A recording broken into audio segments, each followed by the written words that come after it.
Hello दोस्तों, स्वागत है आपका अपने यूट्यूब चैनल लर्न स्किल्स पे। चलिए आज का हम लोग क्वेश्चन शुरू करते हैं।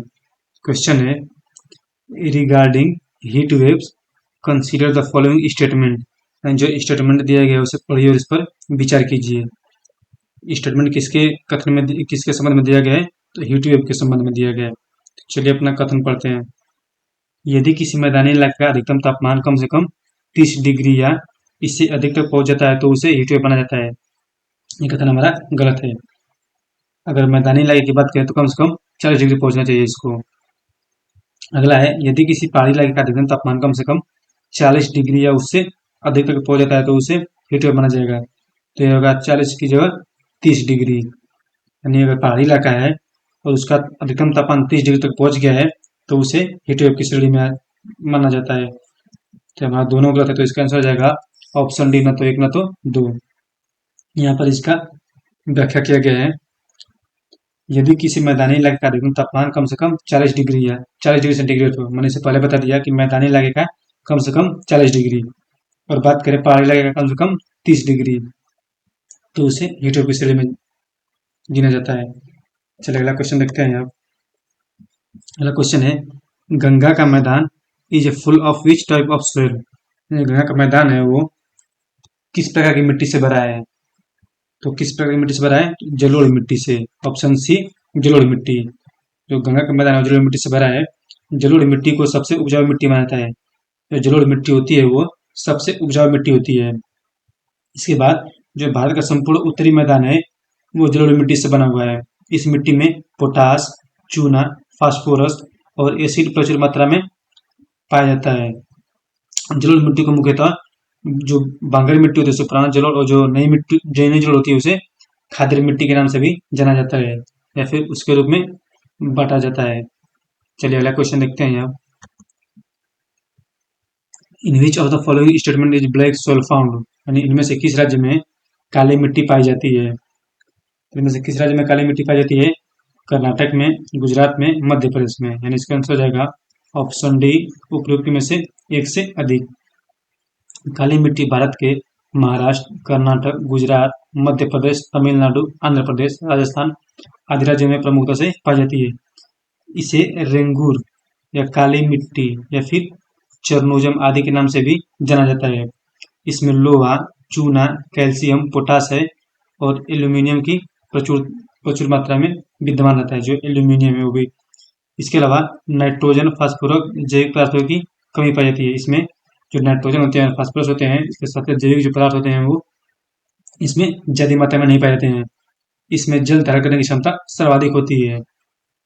यानी इसमें जल जो है वो सबसे अधिक ग्रहण करती है ये। चलिए अगला क्वेश्चन देखते हैं।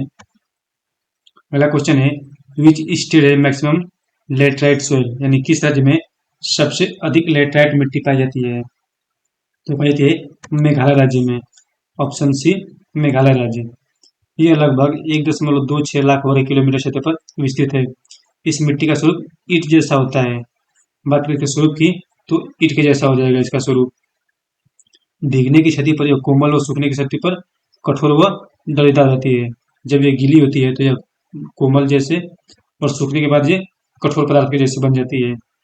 इसका लाल रंग लोहे के ऑक्साइड की उपस्थिति के कारण होता है।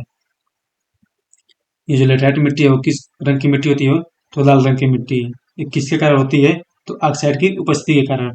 लेटराइट मिट्टी क्रमशः लौह और एल्यूमिनियम से समृद्ध होती है। इसमें नाइट्रोजन नाइट्रोजन चूना तथा जैविक पदार्थों की कमी होती है। देश में इस प्रकार की मिट्टी सबसे ज्यादा केरल राज्य में, महाराष्ट्र में एवं असम में पाया जाता है। चलिए अगला क्वेश्चन देखते हैं। यहाँ विच of the following statement is correct. यानी इनमें से कौन सा कथन सही है? चलिए कथन पढ़ते हैं, उसके बाद आंसर देखते हैं इसका आंसर क्या होगा। धारवाड़ चट्टान संरचना में प्राकृतिक गैस पाई जाती है, तो ये गलत है। अभ्रक कोडरमा में पाया जाता है, ये सही। कडप्पा श्रृंखला हीरो के लिए प्रसिद्ध है, तो हो जाएगा गलत। पेट्रोलियम भंडार अरवली पर, ये भी गलत है। तो हमारा आंसर हो जाएगा ऑप्शन बी। चलिए इसके बारे में पढ़ते हैं। अभ्रक जो है वो कोडरमा में पाया जाता है, यह कथन बिल्कुल सत्य है। अगला है पहले यह विश्व स्तर पर अभ्रक के उत्पादन के लिए प्रसिद्ध था और इसे भारत का माइका कैपिटल कहा जाता था। अगला है, वर्तमान में कोडरमा जिले में हजारों एकड़ से अधिक माइका खनन के पट्टे हैं। इसके बाद वन संरक्षण अधिनियम 1980 के लागू होने के बाद सभी जो अवैध खानों को बंद करे, जो सभी अवैध खान थे उसको जब वन संरक्षण अधिनियम 1980 का लागू हुआ तो उसके बाद उसे बंद कर दिया गया, क्योंकि सभी जो खनन थे वो जंगल के अभ्यारण्य के क्षेत्र में आते थे।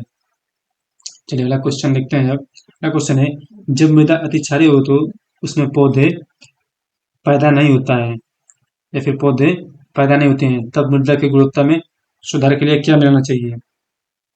जब मिट्टी खराब हो जाए, उसमें पौधे नहीं जमे, तब मिट्टी की गुणवत्ता को अच्छी बनाने के लिए उसमें क्या मिलाना चाहिए? तो मिलाना चाहिए कार्बनिक पदार्थ। ऑप्शन ए कार्बनिक पदार्थ। मिट्टी की अम्लीय तथा क्षारीय गुण उसमें मौजूद तत्वों के कारण होता है। जो मिट्टी का अम्लीय तथा क्षारीय गुण होता है उसमें किस कारण होता है? तो उसमें मौजूद तत्वों के कारण होता है। यह मिट्टी में हाइड्रोजन आयनों की संख्या अधिक है। यदि मिट्टी में हाइड्रोजन आयन की संख्या अधिक है तो मिट्टी अम्लीय प्रकृति की होगी, और यदि मिट्टी में पोटेशियम और सोडियम आयनों की अधिकता होगी तो वो क्षारीय मिट्टी होगी। क्षारीय मिट्टी किससे कहेंगे? जिस मिट्टी में पोटेशियम और सोडियम ज्यादा हो। अगला है, मिट्टी में क्षयता के सुधार के लिए मिट्टी में कार्बनिक पदार्थ मिलाना चाहिए। चलिए अगला क्वेश्चन देखते हैं। अगला क्वेश्चन है, बाढ़ को रोकने के लिए सबसे उत्तम विधि कौन सी है? The best method of prevent floods is. तो कौन सी विधि हो जाएगी? तो हो जाएगी वन रोपण। ऑप्शन बी वन रोपण। चलिए इसके बारे में थोड़ा सा डिटेल में जानते हैं वन रोपण के बारे में। बाढ़ जैसी प्राकृतिक आपदा को रोकने तथा इसके तहत जल प्रवाह से होने वाले जन धन की हानि से बचाव के लिए वन रोपण करना चाहिए, या फिर वन रोपण सर्वोत्तम विधि मानी जाती है। इसके बाद अगला है, पेड़ों की जड़ें मिट्टी को मजबूती से जकड़ रखती हैं। जो पेड़ों की जड़ें होती हैं वो मिट्टी को मजबूती से जकड़ रखती हैं। इनके लिए तथा पेड़ों की सर्वाधिक संख्या घनी झाड़ियां अथवा वन मलबे को प्रवाहित जल के लिए अवरोध उत्पन्न करते हैं, यानी वो उसे रोकते हैं। इनके लिए भंडारण उपलब्ध कराती हैं। इस कारण अफवाह की मात्रा कम हो जाती है तथा बहाव में कमी आती है, और इस प्रकार बाढ़ आने की संभावना कम हो जाती है। बाढ़ कहते किसे हैं?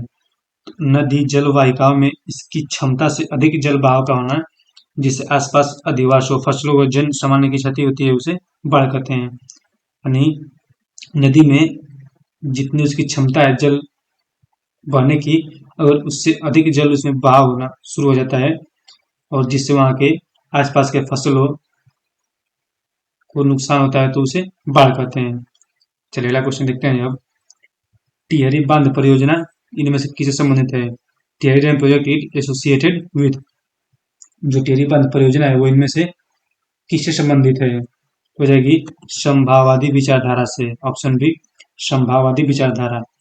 टिहरी बांध परियोजना है कहाँ? तो उत्तराखंड में टिहरी बांध भारत के भागीरथी नदी के तट पर सबसे ऊंचा बांध है। किस नदी के तट पर है? तो भागीरथी नदी के तट पर, और वह सबसे ऊंचा बांध है। संभाववाद की विचारधारा का सर्वप्रथम प्रतिपादन एक फ्रांसीसी इतिहासकार थे जिनका नाम था लुसियन फेरो ने। फ्रांसीसी इतिहासकार थे लुसियन फेरो ने अपनी पुस्तक जियोग्राफिकल इंट्रोडक्शन टू हिस्ट्री में 1925 ईस्वी में किया था। चलिए अगला क्वेश्चन देखते हैं। अब विच of the following is not a traditional irrigation method, यानी इनमें से कौन सी पारंपरिक सिंचाई पद्धति नहीं है? तो सिंचाई कितने प्रकार की होती है? तो दो प्रकार की, एक होती है आधुनिक और एक होती है पारंपरिक। तो इनमें से पारंपरिक प्रकार की सिंचाई की जो प्रणाली है उनमें से कौन सी नहीं है? तो बात करें, अगर लिख दिया है यहाँ पे खंडक प्रणाली, तो हो जाएगी, ये होगी सिंचाई पद्धति पारंपरिक सिंचाई पद्धति। और इसके बाद है चेन पंप, यानी ये भी है।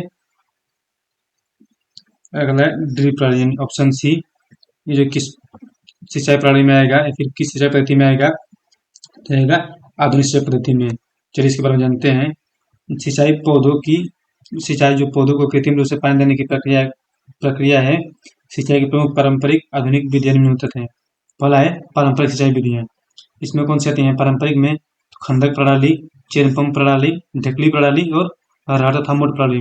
दूसरा आता है आधुनिक विधि प्रणाली, आधुनिक सिंचाई प्रणाली। इसमें आता है ड्रिप सिंचाई और छिड़काव सिंचाई। सिंचाई कितने प्रकार की होती है? दो प्रकार की, पारंपरिक और आधुनिक। आधुनिक में 2 प्रकार से की जाती हैं और पारंपरिक में 4 प्रकार से की जाती हैं।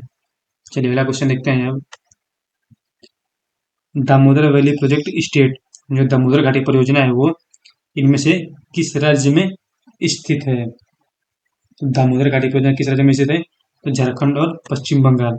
ऑप्शन बी, झारखंड राज्य और पश्चिम बंगाल राज्य में। दामोदर घाटी परियोजना के तहत वर्ष 1948 में दामोदर घाटी निगम यानी दामोदर वैली कॉरपोरेशन की स्थापना की गई। यह स्वतंत्र धारा भारत के प्रथम बहुउद्देशीय परियोजना है। यह भारत की बहुउद्देशीय परियोजना थी। इस परियोजना से ऐसे लाभान्वित होने वाले राज्य झारखंड, बिहार एवं पश्चिम बंगाल है। यानी इस परियोजना के आने से किन किन राज्यों को लाभ होता है? तो झारखंड, बिहार और पश्चिम बंगाल राज्य को। चलिए अगला क्वेश्चन देखते हैं। विच of the following is the largest south bank tributary of the river Ganga? यानी गंगा के दक्षिणी किनारे से मिलने वाली सबसे बड़ी सहायक नदी इनमें से कौन सी है? तो हो जाएगी सोन नदी। ऑप्शन सी, सोन नदी। गंगा नदी के दक्षिणी किनारे से मिलने वाली सबसे बड़ी सहायक नदी है सोन नदी, जिसकी लंबाई की बात करें तो लंबाई कितनी हो जाएगी? 780 किलोमीटर। बात करें इसकी लंबाई की तो हो जाएगी 780 किलोमीटर। और बात करें गंगा की लंबाई की तो टोटल है 2525 किलोमीटर, फिर 2525 किलोमीटर। और यमुना की बात करें तो यमुना की 1376 किलोमीटर। गंगा नदी में दाहिने ओर से मिलने वाली जो भारत की सबसे बड़ी नदी है, गंगा ब्रह्मपुत्र मिलकर विश्व का सबसे बड़ा डेल्टा का निर्माण करती है। जो गंगा नदी है, ब्रह्मपुत्र नदी है, वो विश्व का सबसे बड़ा डेल्टा का निर्माण करती है। चलिए अगला क्वेश्चन देखते हैं। 1954 में किन दो देशों के बीच कोसी सिंचाई एक जल विद्युत परियोजना समझौता हस्ताक्षरित हुआ था? जो कोसी सिंचाई जल विद्युत परियोजना है वो किन राज्यों के हस्ताक्षर से किन देशों के समझौता से हुआ था? हो जाएगा भारत और नेपाल। ऑप्शन सी, भारत और नेपाल। कोसी सिंचाई एवं जल विद्युत परियोजना 1954 में हस्ताक्षरित भारत और नेपाल की संयुक्त परियोजना है। ये 2 देशों की संयुक्त परियोजना है, भारत और नेपाल की। इस परियोजना के अंतर्गत 4 इकाइयों पर काम किया गया है। कोसी नदी गोसाई थान चोटी के उत्तर से निकलकर नेपाल में स्थित भीमनगर के पास भारत में प्रवेश करती है। अगला है, यह नदी बिहार राज्य के पूर्वी उत्तरी भाग में प्रवाहित होती हुई कुशैला के पास गंगा नदी में मिल जाती है। कोसी नदी को बिहार राज्य का शोक कहा जाता है। चलिए अगला क्वेश्चन देखते हैं। आज के लिए इतना ही, मिलेंगे अगले वीडियो में।